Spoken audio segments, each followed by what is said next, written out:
Good evening, good night. We have a wide range of time zones today. And maybe we just start with a little round to get to know each other. We have two new faces, although I don't see Paul's face yet. Who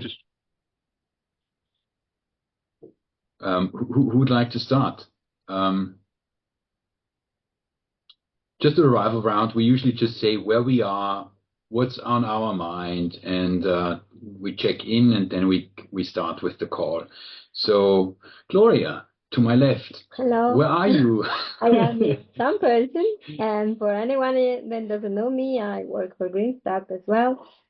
And winter is coming here, and I'm very happy to see new people actually in this call. And I'm excited to see what Lucas is going to present. And now I pass the word to Jabba. Hello, I'm also in St. Polten, next in front of Gloria. It's nice to be on this meeting, and the waiting was most interesting with new features will be presented today about ARK. And I'll pass later. Hello, I'm Leire. I'm also in St. Polten. I'm volunteering here in Green Steps, and now I don't really have anything in my mind. I had the groceries, but they are already done, so there is nothing. Pass the word. To Lucas. Hi everyone. So my name is Lucas. I'm taking care of everything technical of development of the ARK platform. I'm currently in the Czech Republic. We already have first snow here, minus temperatures, quite beautiful.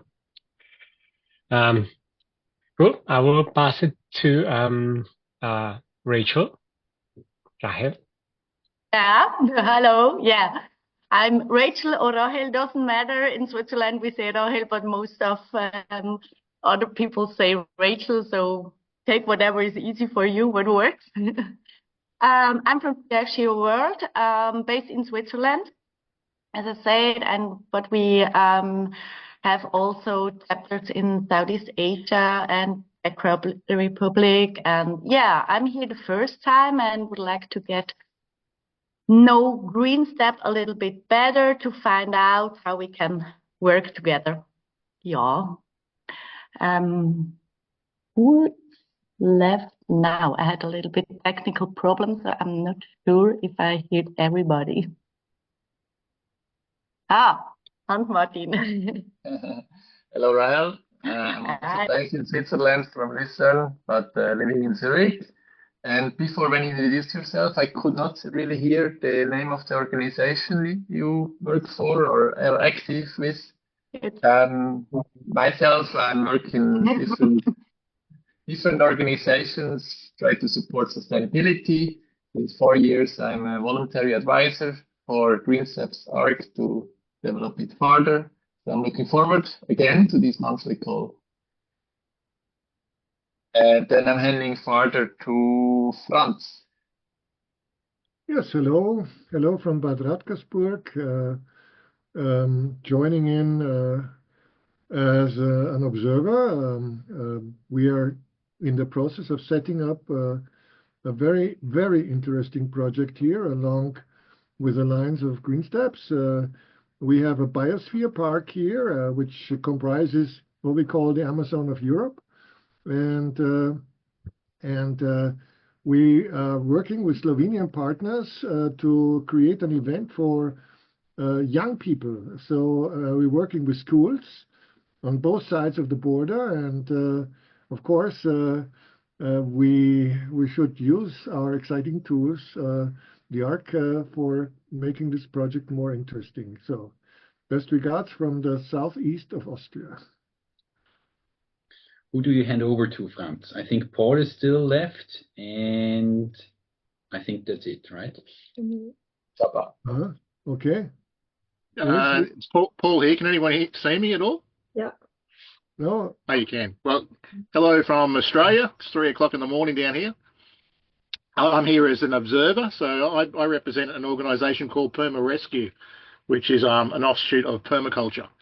So I promote a organisational structure known as bioregional organisation, and I'm just here observing to see if this may fit in with what you guys are doing over there or not. So I'm happy to be up at this time of the day observing what you find people are doing up there. Well, thank you for joining, Paul. Pleasure to have new faces also from different areas of the planet. Brings our global perspective of this project a little bit more into focus. So my name again is Knut. I'm here the pedagogical part in the project. And today we actually have not a lot to share in terms of concept. We're going to do a straightforward technical presentation of what we release in the software package this month. But there will be then more time to really also answer your questions. So I hope that we can go into a conversation. But as always, I start to share a slide deck. This is our November monthly call. We always say it's a crew call because the ARK is, of course, both a sort of a ship, a library with which we try to navigate the choppy waters in which we are currently, but it's also an abbreviation for activate body and mind, restore people and planet, and know your bioregion. That's what this acronym stands for, ARK. We always start with a little nature quiz. So today we have a bird. Some say probably he's ugly. Others might say he's very interesting. Gloria and me attended a very interesting lecture 2 days ago in the local Natural History Museum, and we learned a lot about this bird. And well, I mean, the question is always in the beginning: who knows the bird? Do you know the name of this bird without Googling it now or using any AI gadget?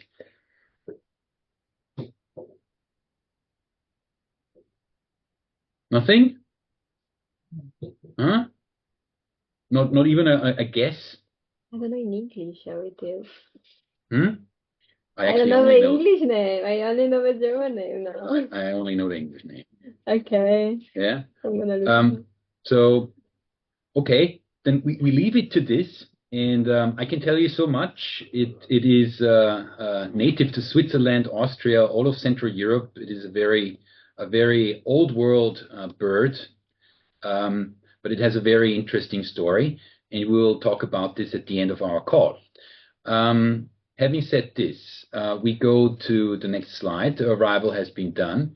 We shared with you, as always, a little overview about new functionalities. So today, Lucas will present to you the map view of the app, then the login with the Microsoft account, the improved email verification, and our wiki project. That's it. So I hand over to Lucas.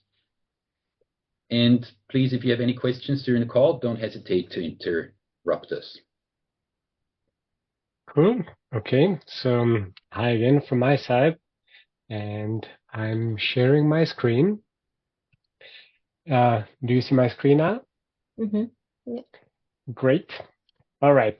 So welcome to the monthly ARK news. The first thing that we are addressing today is the map view, as Knut said.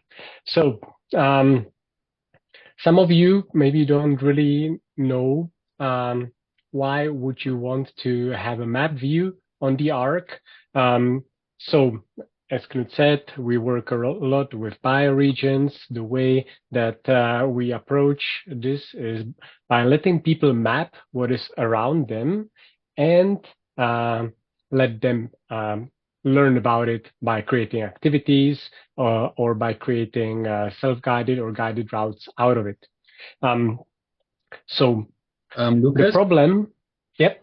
Just a quick comment. Could you maybe zoom in a little bit, because everything on the screen is very, very small, and I think if people should read something, it would be better to have it larger. Is it better now? I would make it even bigger. Yeah. Okay, I'm not sure if the layout will be okay, but let's try. Yeah, I think it's much better now. Yeah, thank you. All right. Good. So, yeah, there is a lot already mapped on the ARK by people who use it, but we were facing a problem, and that problem was that you kind of had to know where the stuff is to find it. So, for example, I've got my learning space in here, where I can see that I'm currently in the commons Obergrafendorf, which is basically the last place where I did some kind of activity with the ARK. I go in there, I open the commons page. That's great. And then either I want to work with points of interest, and I go to the POI tab, and then I need to switch to the map, right?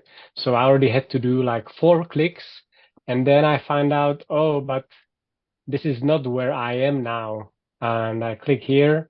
Okay, it brings me to where I am now, but this is only showing the content of the commons which I selected. So it was kind of clunky, and we thought we need a space where you can see everything all at once. So we added one little icon on the top, which is a crosshair, and it brings you to a general map view of basically everything that is around you. So now I can see everything around me and beyond. So you can see that there is already quite a lot, most of it centered in St. Pölten. I will center, okay, center on where I am. I'm setting a location in St. Pölten so that I'm in the center of everything. Yeah, and so if I'm somewhere outside, of course, I'm using that on my phone, then this is how I see it. And I can see, okay, there are a lot of trees around me, actually. All right. I can check out what it is, and I can either navigate to it and either answer the quiz that is on the tree, or just observe it and collect it into my profile, increase my bioregional identity. Yeah, so that's pretty much it. This is the first version of the map. There are some things that we're going to add to it still. Like, for example, you cannot see the quests. So basically the routes that people have prepared. This is not displayed in here yet. We also would like to show communities and upcoming activities all on the map with a filter. So stay tuned for updates. Any questions about this?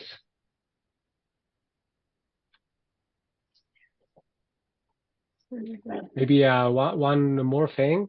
There is this plus button on the bottom right, and that, let me switch back to the mobile view. That is what lets you map things. So with that, you can add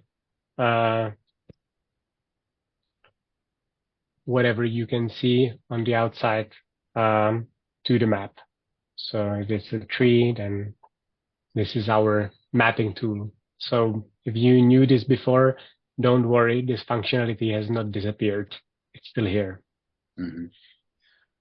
So maybe for those who are completely new to the project, when you go on the landing page of this web app, then you see what we try to do is we try to make bioregional and place-based education easy. In order to do that, we have developed a mapping tool. So it turns your mobile phone into quite a powerful gadget, which helps anybody who is interested in doing that to map landmarks, natural and cultural landmarks. And we can cluster them into pedagogical interactive routes with the software, with the app. So this is the background, and the map is a new view of this functionality. So wherever you are, you basically see what is around you. Okay, I think that's enough as an introduction to this. If you don't have any questions, I would rather say we move forward and then go quickly into Q&A. Sure. So the next thing, actually, Knut, did you want to talk about that, or should I cover it? It's about the login with Microsoft account. Yeah, so maybe just a little introductions to this topic. We have developed this application mostly for educational institutions because one of the major pain points nowadays is that our children are locked up in schools and they need to get outdoors much more. So I spent the last year working as a teacher. I taught biology, geography, and English, and I can share now a first-hand experience. There are several factors that basically lock up our children, and most teachers are not in the position to really change this. So we need to find means within the national school system to really help teachers, but also the students to go outdoors much more and learn about nature, learn about our ecosystems. So in the past, we had only a sign-in with Google, but in Europe, I have to say, quite a lot of schools use Microsoft. So the school has a Microsoft account, every student has a Microsoft email, the teachers have Microsoft emails, and that's why Lucas added a sign-in with Microsoft. Lucas, handing over to you. Yeah, well, I don't think I need to show anything in here. It does exactly what you think. You click on it and it brings you into a Microsoft login page. And after you log in, you are in the ARK, right? Simple as that. You wouldn't believe how many problems we have with people forgetting their password and not knowing. Yeah, basically that's the main thing. No, not taking care of the password. So we are trying to make these social login buttons more visible. So we move them to the top above the email. Yeah.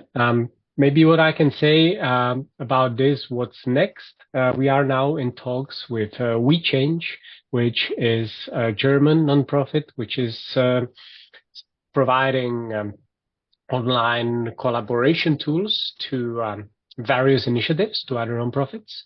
And they have about 60,000 members who are using this cooperatively run platform.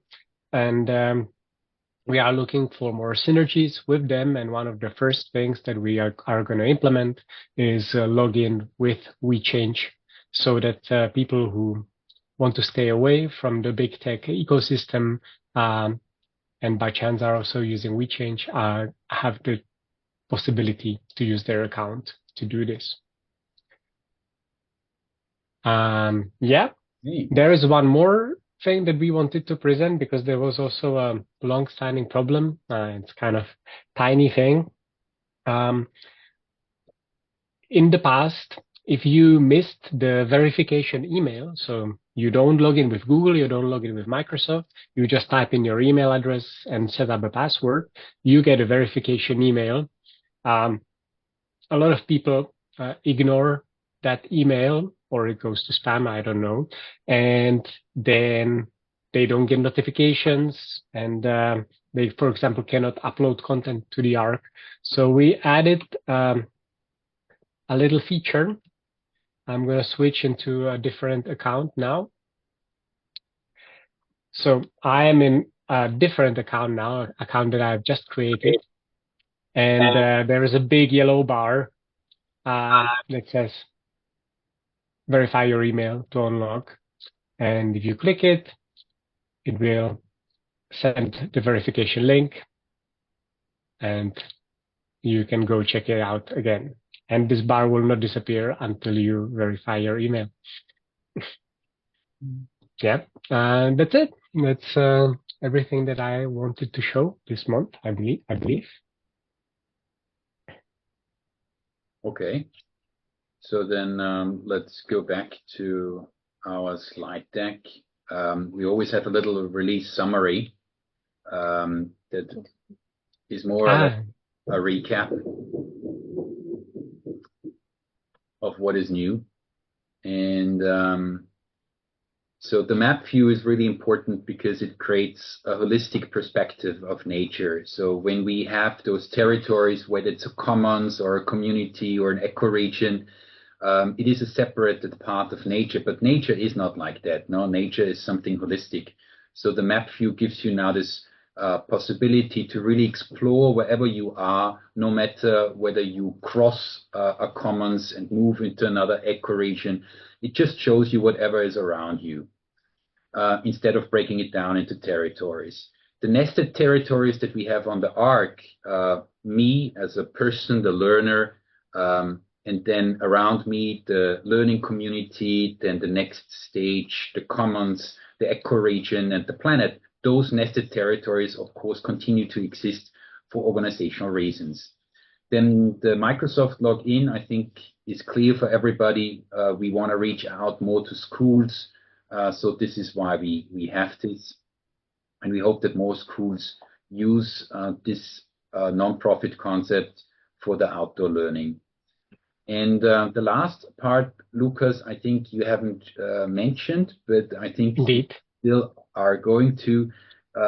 We have been thinking for a long time. Actually, I looked it up since 2021 to create a wiki so that there is a decentralized, crowdsourced knowledge base for everybody to use, because the functionalities are quite many meanwhile, and it's easy to get lost if you don't know where to look up the information that you need.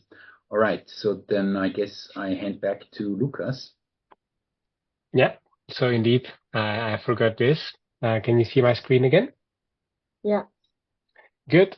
So yeah, indeed, after all these years of looking for the best solution, we did it, and we've got a wiki online, which was going to be our collaborative space to create the documentation, the user guidebook for the ARK. So it's just online for a day. So there is not much in here, but you know, a familiar layout, same software as Wikipedia is using. Thanks to Franz for the recommendation of the wiki that he is using, but in the end we decided to use this one for the usage for people. So I started to put in some content, and a lot of the stuff that we've done so far is in the manual videos. So the manual videos are also linked in here, and that's basically bringing together all the documentation that we have so far. And the next step is to collaboratively work on this. And the editor is quite easy. It's basically looks the same as it looks in the end, and then link it on the relevant places in the app, because so far sometimes it is easy for people to get lost. Yeah, so that's it. That's the wiki. Okay, good. That was it. Short release, very short release. I know that today, Paul and especially Rachel, you have come with completely different kind of, I would say, a different focus to this call. Also, Franz has a very specific project. So I really want to hand over to you. Everybody else knows very much where we are at this moment with the project development. If you have any detailed questions or requirements, then please shoot now, and let's use the remaining time as a Q&A session.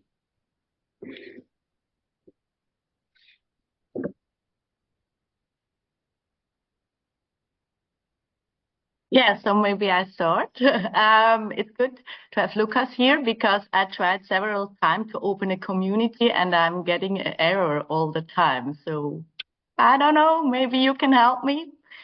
All right. Sure. I should be able to see the errors. I'm Okay, gonna check it out. where? And maybe I will be in touch with you after the call. Is that good? Yes, that's super.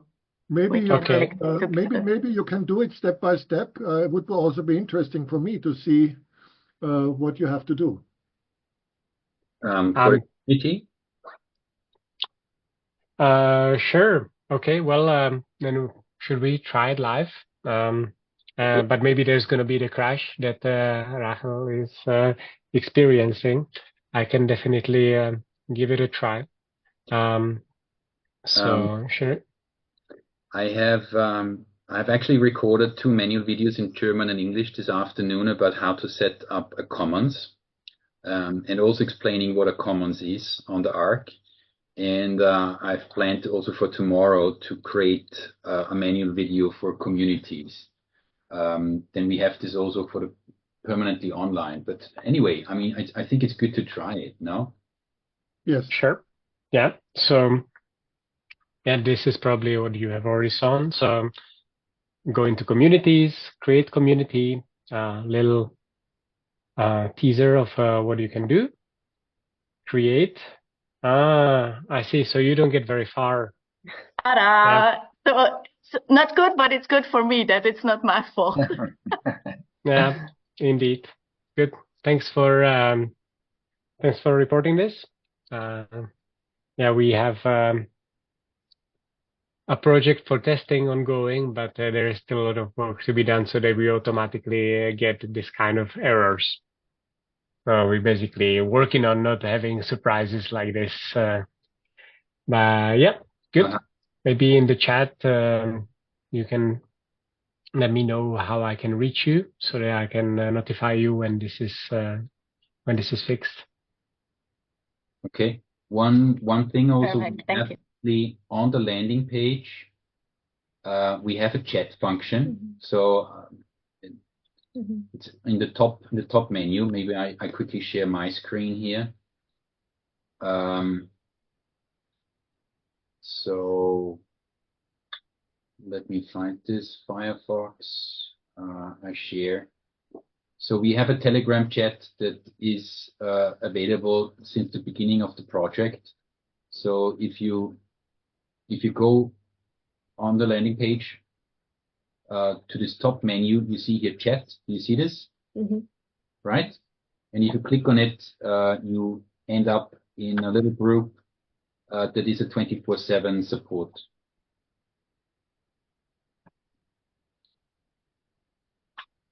Okay. Can you put the Telegram link in the Zoom chat? Sure. I can send it in.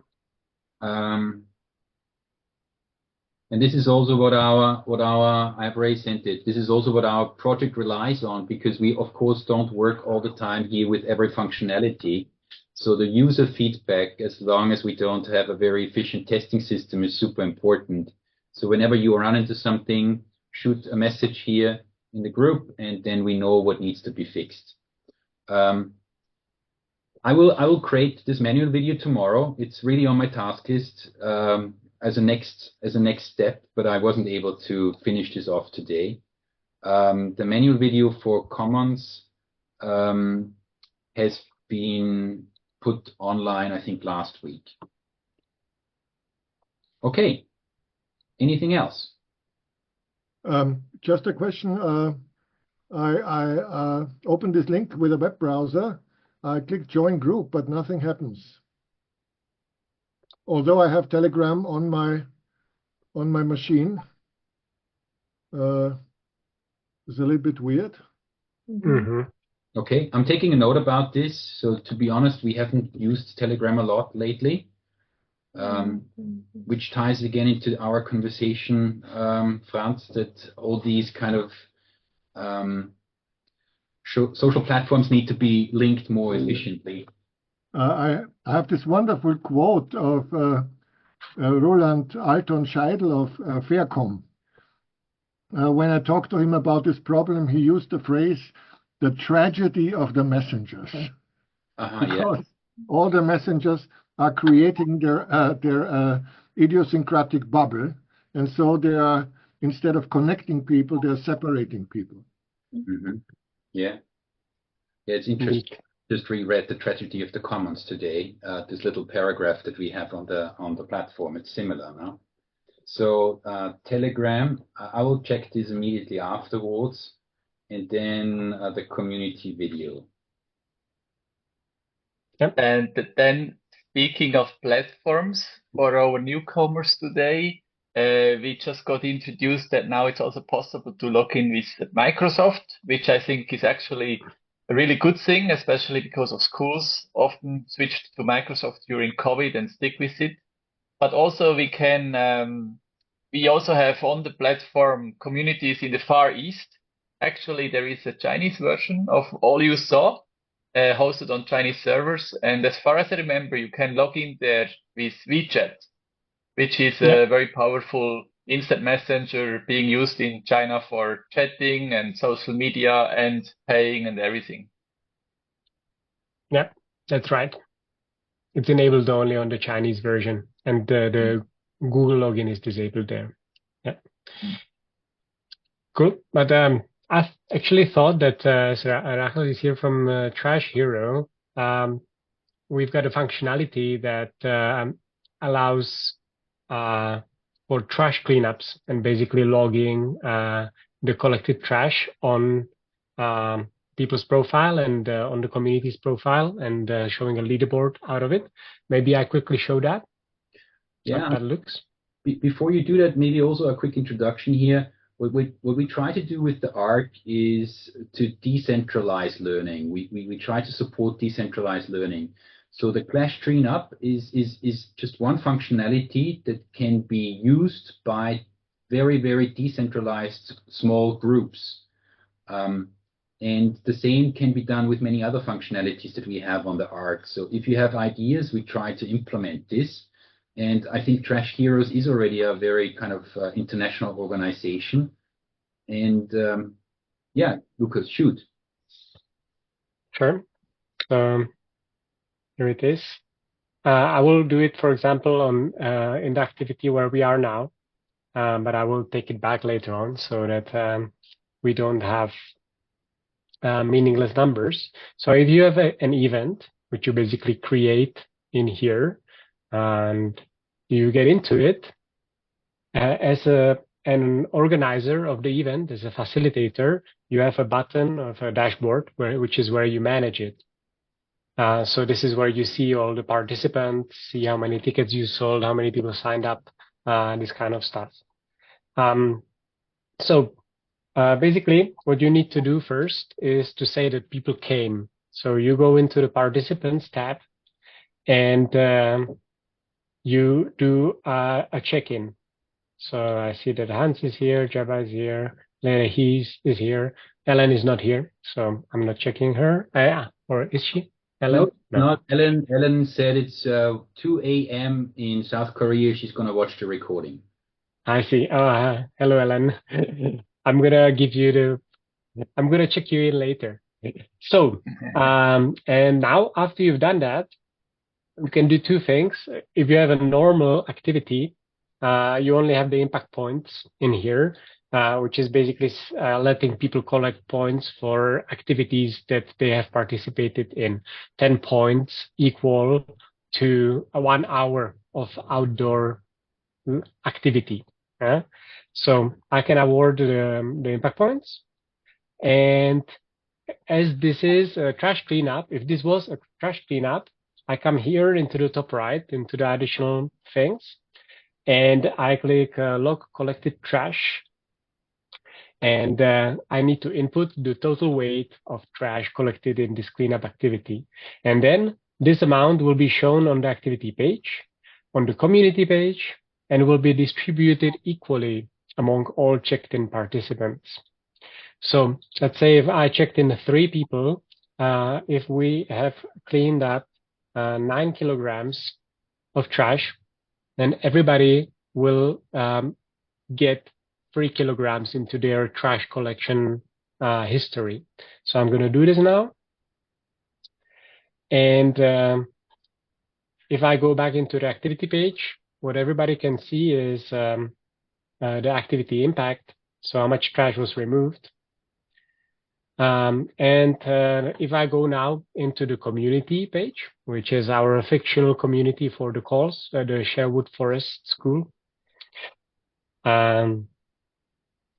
we can see how much trash has this community already collected in the whole time of its existence. And we also have leaderboards. So if I go into the leaderboard, by default, I see the impact points leaderboard, but I can also switch to the trash cleanup leaderboard, which shows all the trash collected, how much I have collected, and okay, we got inspired by Trash Hero for sure. We have Trash Heroes in here, though. I will hope that we don't break any trademark here. Yeah, so it can be shown by people, by communities, and also by commons, which are like the bigger areas. Yeah, that's it. This is the trash cleanup. If you guys are using it and have ideas how to make it better, visualization, graphs, generating of pictures that can be shared on social media, this kind of things, we are all possible. I'm very happy to work together.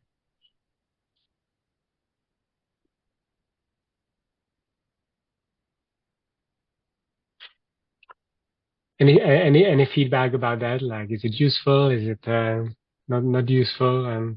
What do you think, Rahel? Yeah, I really like it because this is why I'm here at the moment to check out. For us, it's a little bit this, let's say, I don't like the word problem, but it's like our chapter leaders, they are all volunteers. They prepare the cleanup, doing the cleanup. They have to deliver the data to us in like a field. So if there is any solution that we can, I don't know, really easily import this data or something like this, this would be great, because I don't want to tell them, and after you have to add all this also at Green Steps, and then maybe they have their other platforms or community, I don't know, and have to do the job there also. So this is something maybe when there is an option with like import a data sheet or something would be great. Okay, but it's like, dreaming. Yeah, that would definitely be possible. And I don't know what kind of platform you guys use to track the global cleanups. It can, of course, work both ways. And if there is a Trash Hero event on the ARK, if you have any platform or anything, even something like Airtable or Google Sheets, then the records can be added automatically. Yeah, okay, that's super. And I mean, advantage of this for people might be to collect the signups, but I guess mostly this is like Facebook events or stuff like that. I don't know how much of a use it is here. But big advantage is that people kind of see their stats, their personal stats as well. So this can be some additional motivation for like a gamification. Joining. This is really cool. I like this. Yeah, that's what we're trying to do. Yeah.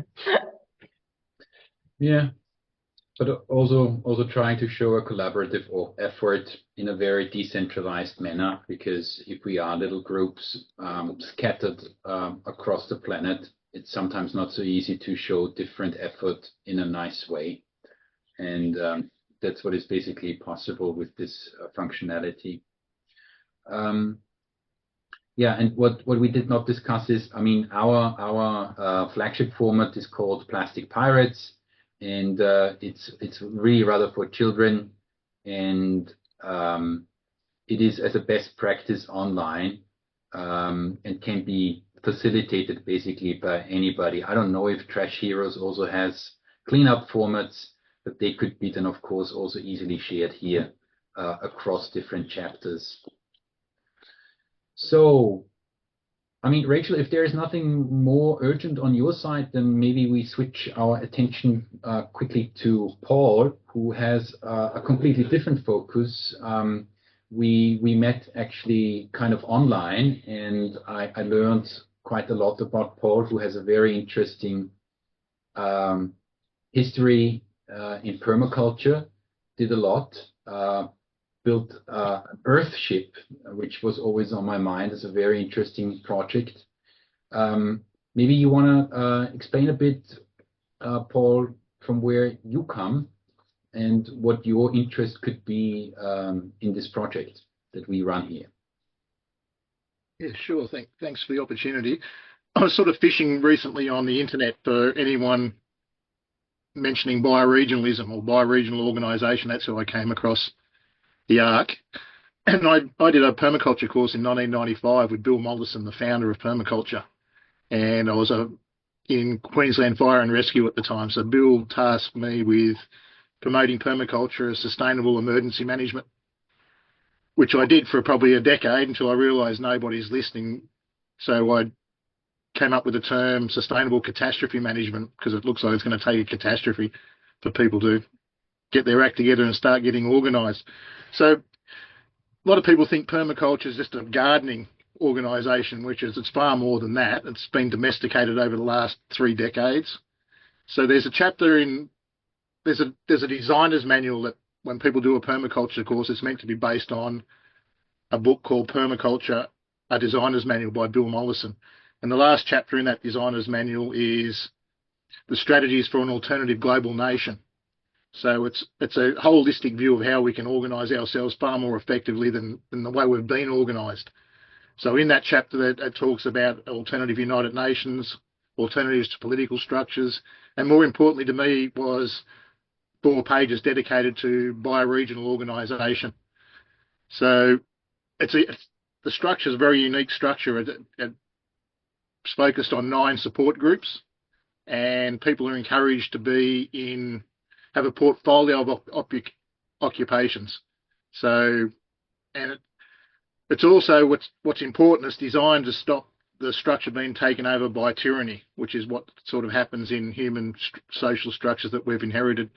So there's 9 support groups. If you don't have any knowledge in the group, then you don't have any say in that. So that's not saying that you can't then get to a position where you do have a say in it, but it relies on trust within community, and it allows for 40 to 600 people to get involved. So 600 being the upper limit of education, where everyone knows each other by their first names. I've come up with some basic videos that get this across. I've shared it on the chat, so if people want to check out permarescue.org, there's a little 4-minute video that can put justice to this structure. Far better than what I'm doing right now at 3:30 in the morning. It's for 28 years I've been trying to get this message out there and find somebody that can prove this structure to work. So pretty much permaculture's proven itself over 40 years in its on-ground structures in every climatic region across the planet. So, but nobody's tried out the invisible structures that are listed in that last chapter, which is the one I've been focusing on, which is bioregional organisation. So I have no doubt if we can find somebody to demonstrate this model to be very effective and practical, then it will take off like a wildfire, and the millions of people who have done permaculture courses around the world will adopt this and promote it. So Bill clearly laid out the parameters. So we pretty much need 40 people as a minimum to get this structure working, and 600 is the upper limit, and then it gets duplicated. Mm-hmm. I can't see why we can't be demonstrating this structure using young people. I've failed to get older people to try it out. Generally, I come across a tyrant who's already running the whole show, and they'll take one look at my bioregional map and say, I can't control that, and that's where the whole thing stops. And they're quite right. They're not meant to be controlling that as an individual. If we've got 9 support groups and it's all run by the triacre approach, which is everything's run by teams of 3 people. So instead of having one person now in charge of a whole section, we've got 27 people, 27 minds all coming up with designs and concepts. So I could see how this could be very relevant to young people getting involved, or get them enthusiastic, or give them some hope in the future. I don't know about where you people come from, but our country's in a state of self-demolition. We're also following the World Economic Forum, and I don't know about all you people. I don't want to go down the track of transhumanism and control. There's another way that we could be demonstrating a parallel structure from what, and permaculture should be, and it isn't, should be screaming from the rooftops, here's an alternative way we could be going. And what better way of promoting this than through the youth? So yeah. I don't know, you people work with youth. You know, I'm just putting it out there as to whether this is something that we could be working together on. As for Lucas, if you check out my website, there is a call to arms, way this could be demonstrated on the internet and coming up with different apps. So I'd be very interested from your technical perspective to see if that could be something that you people would be interested in as well. So as I said, I'm fishing at the moment. I feel like an urgent need to try and get this knowledge I've been holding for 28 years out there and applied, and I'm just looking for help. Yeah. So a quick feedback from my side. I also did a permaculture course, although much later, but also with a student of Bill Mollison, Wayne Weisman, in 2018. And that's also where I read the designer's manual. So I'm aware of Bill Mollison propagating bioregionalism. But there are many others like Leopold Kohr who have been thinking already about alternative structures to our nation states. So what we use on the ARK, and maybe we can give you a quick demonstration, in this nested kind of territory system that you need to look at like an onion, no? Inside is yourself, then your community, which is a very small entity. You talked about people. The community is actually this 40 people thing. And then you have the commons. The commons is rather something bigger, and the ecoregions. So this is all on the ARK, and we tried to implement it, but I think Bill Mollison or permaculture was also a bit stuck in the 70s. Why? Because technology, IT, was not as developed as it is now to empower decentralized organizations. This is number one. Number two, the science was also not at the point where it is now. Since 2017, and I think the project started in 2002, under the WWF, a dozens, maybe many more conservation scientists developed a map of eco and bioregions. And this is now basically hard-coded science. And that's also what we use on the ARK to visualize and teach about eco and bioregions. Lucas, would you like to show maybe the ecoregion icon to Paul, that he has seen it once? Sure. Please sharing. And also to summarize, yes, I think there is a lot of synergy. That's also why I invited you. And we are happy to collaborate, of course, with people that are, especially on the other end of the world, to form a web, an alliance on implemented an alternative structure. Yeah. So we're trying to make it something that you can easily visualize for yourself. So, for example, we are here in the Western European broadleaf forest, and as you are in there, you have a space to communicate with posts. You can see what commons are in there. You can see what communities are in there. You can also see all the people who are on the ARK and currently located in this ecoregion. You can see the map, number of mapped things. some stats. And then basically people curate all the species that can be found in this ecoregion. And at the same time, you can see all the points of interest that have been mapped, but only in this space. Probably it's a lot, and my connection seems to be a little slow, so it's loading for a long time. Maybe what is interesting is that every ecoregion is linked to One Earth, which is an organization which is trying to work on this structure. And directly from the ARK, you get into One Earth website where you can see more info about the place, about the ecoregion. Yeah, that's it. And in short, that's what we have for ecoregions now. Anything you would like to add, Knut? Yeah, so maybe for Paul also to try this out, I share with you afterwards. We have a little menu video on how to set up your ecoregion. Try to find yourself in Australia. I don't know in which ecoregion you are there. Set it up and give us feedback, because I mean, of course, this is work in progress. We have just kickstarted an educational framework for this that we can work with, but there are a lot of functionalities missing. For example, decision making within ecoregions, it's completely missing. The next thing that we will tackle is communication. But currently, the functionality that is in place is basically developing the Internet of Nature, empowering people on the ground to map parts of nature and create educational formats by doing that. That's what is in place. And I know that there is much missing, but we are a very, very small organization, and we need to strike up alliances with other people, other organizations to make this happen. Yeah, so I'm gonna share the video, probably in the chat. Is there anything else on somebody's mind? Franz, is there anything that you have and want to ask?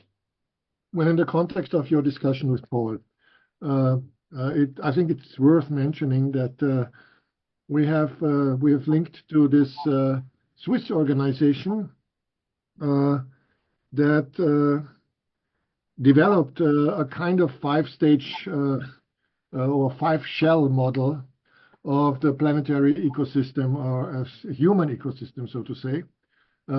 It's called Global Modules, and it starts with local communities, really based on kind of sort of communal arrangement, dense social interactions.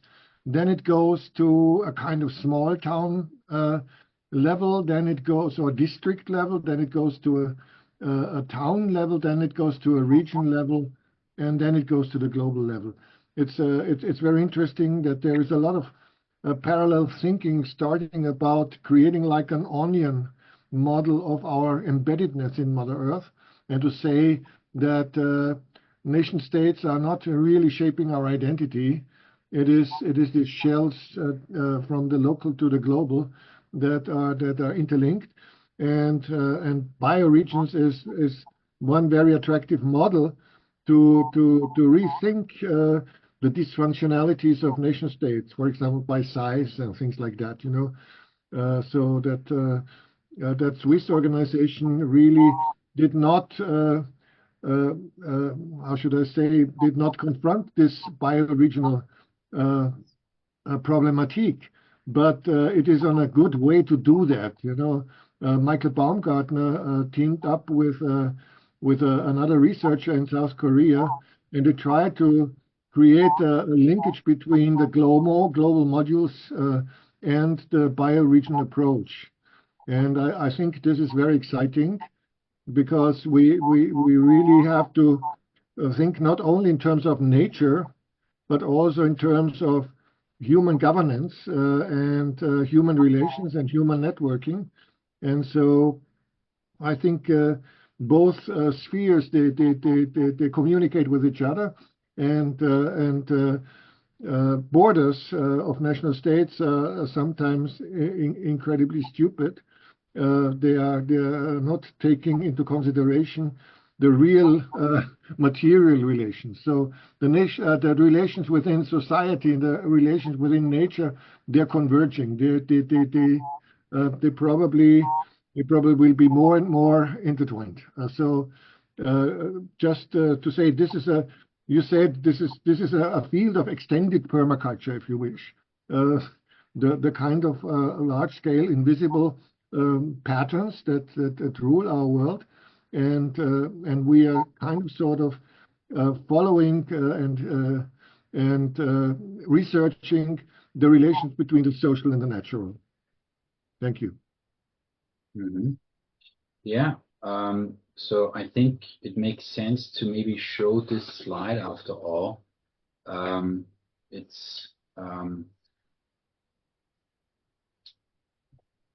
sharing with you one slide. Give me a second. The nested territories.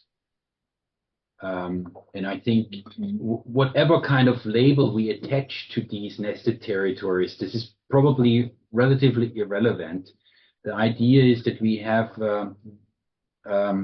like Franz said very nicely, something that moves from us very local to the global dimension.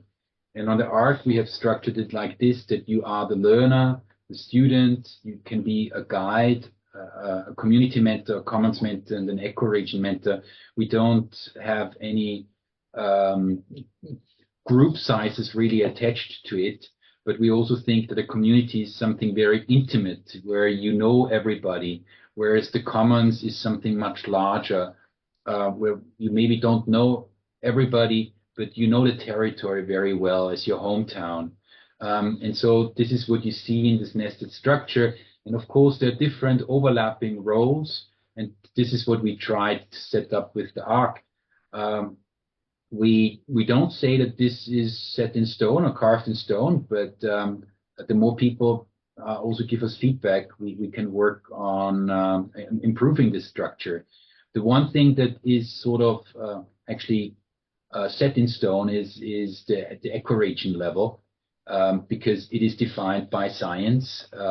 There are 844 ecoregions, and there is, let's say, limited change possible, because this is what we have, unless the climate really change severely and also affects the shape of those ecoregions. But beyond that, the commons territories, the community territories, they are definitely, I would say, always in a state of flux. They are dynamic and they will always change.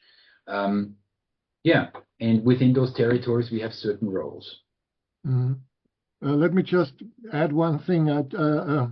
There is, maybe everybody is somehow familiar with the transition network.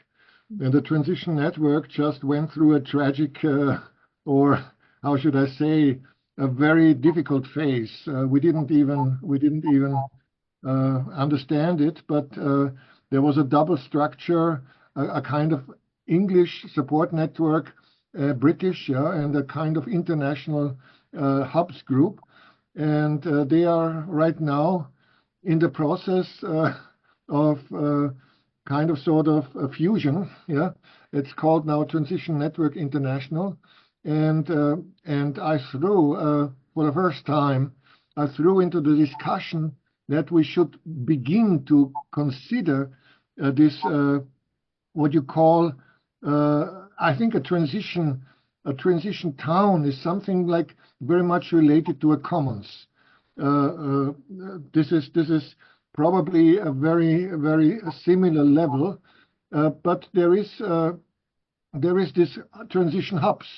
The transition hub is a kind of support institution for a kind of regional domain or territory with a lot of transition towns or some transition towns. And I threw into discussion, maybe we should switch from organizing by nation states to try and to organize by bioregions. And I think it's the first time this thought has ever been practically suggested. But I'm really interested to see the ripples that it will create. We had transition Austria, transition Switzerland, and things like that. And yeah, why not? Why not at least think about it? If we wouldn't do better if we kind of sort of have this ability to adapt our structures to the real natural structures. Just an idea.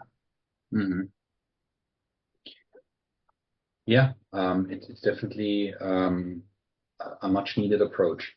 I'm looking at my 20-year-old solar watch, and it tells me it's 1 to 6. So I would say we wrap it up if there's nothing urgent on your minds anymore. Is this good for everybody? I would, as we always do, share with you our final slides. Just give me a second. So, how was the meeting for you? Let's do a quick check out, and then we resolve our little quiz from the beginning. Who would like to start? I can start. Yeah. So for me, it was good. Great to see your faces. Hope to stay in touch and build a collaboration. As a note, everyone, the create community has been fixed, so you just need to reload, and it's working again. And yeah, that's it.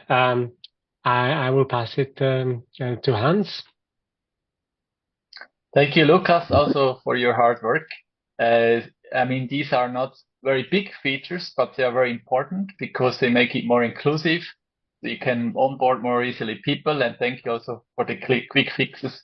Also good to see the new faces with Rahel, with Franz, with Paul. It was very interesting to hear about what you're doing. And I hope you can join us next month again. And I'm handing further to Gloria. Hello. Yeah, thank you, Lucas, for everything you've shown. It's super interesting. I actually didn't see them yet. So, and I'm ready to fill in the wiki soon with a lot of info. And thank you also for the new people that joined today. And I'm looking forward with new collaborations and see how you can help us to improve and how we can help you as well. And yeah, I will just pass the word to Jabba. Yeah, it was a very interesting meeting. Thank you everyone for joining, especially our new guests. And yeah, I like the new features, and it's always good to improve. So I'll pass the word to Rahel now. Thank you, Lucas. It was very nice. And I'm very glad to see new faces, new people around. And yeah, pass it to Knut.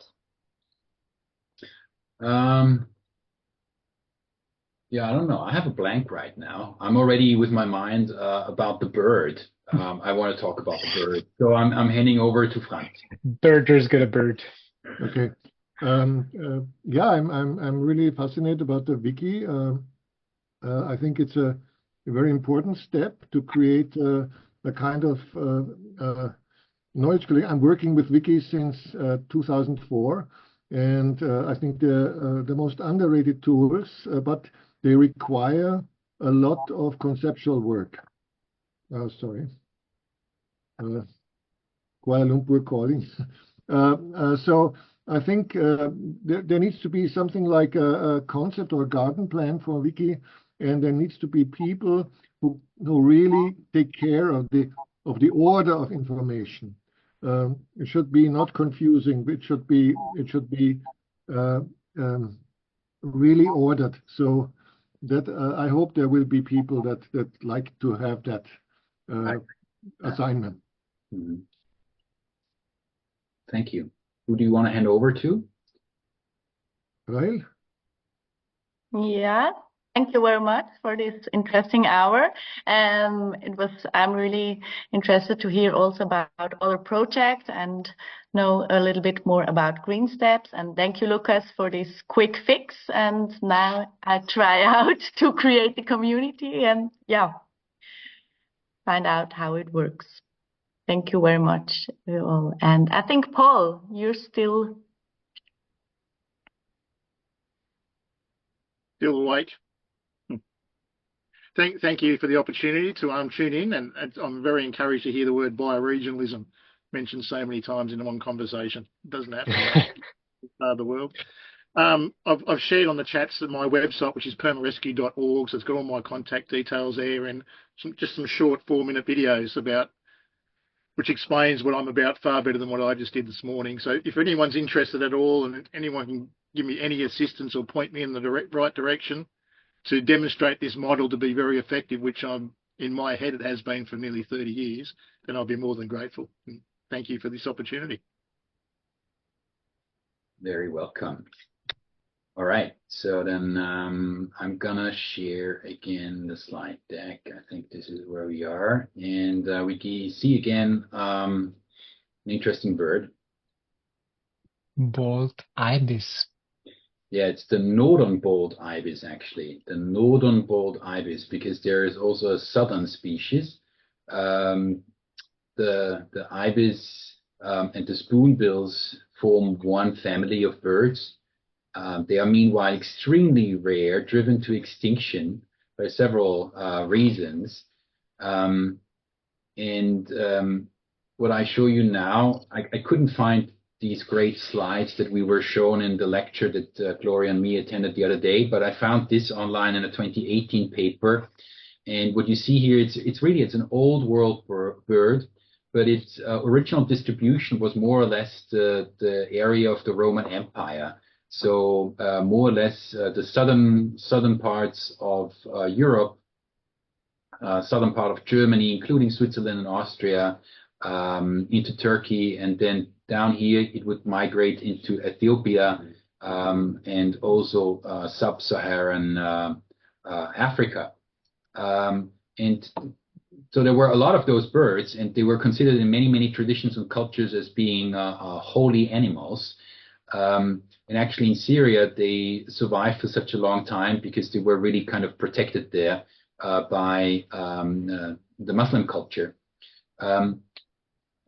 But what you see here is the number of birds as of 2018 was down to 4,000 total. This is the total number here, 4,000. And only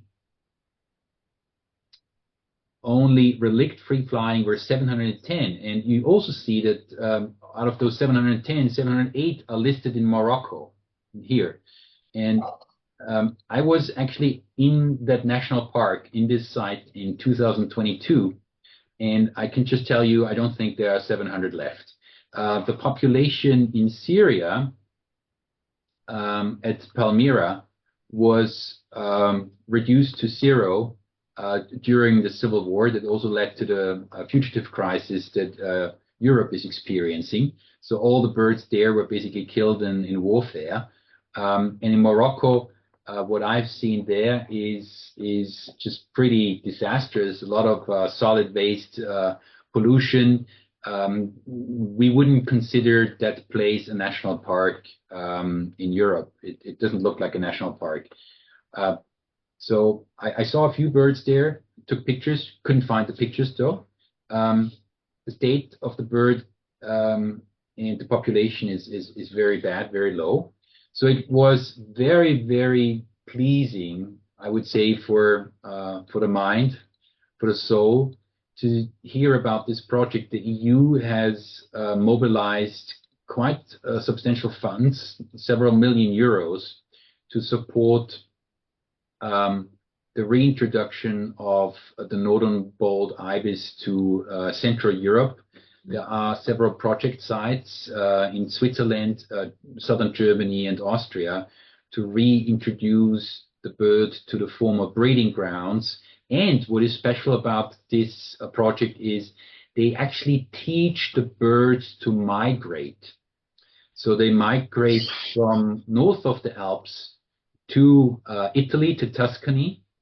But because of climate change and change of seasons, they started in 2023 to choose a new migration route that actually unites the Central European colony with the Spanish colony close to Seville in another national park. And on the left side, you see how they do it. It's a beautiful project that I think gives a lot of hope. Well.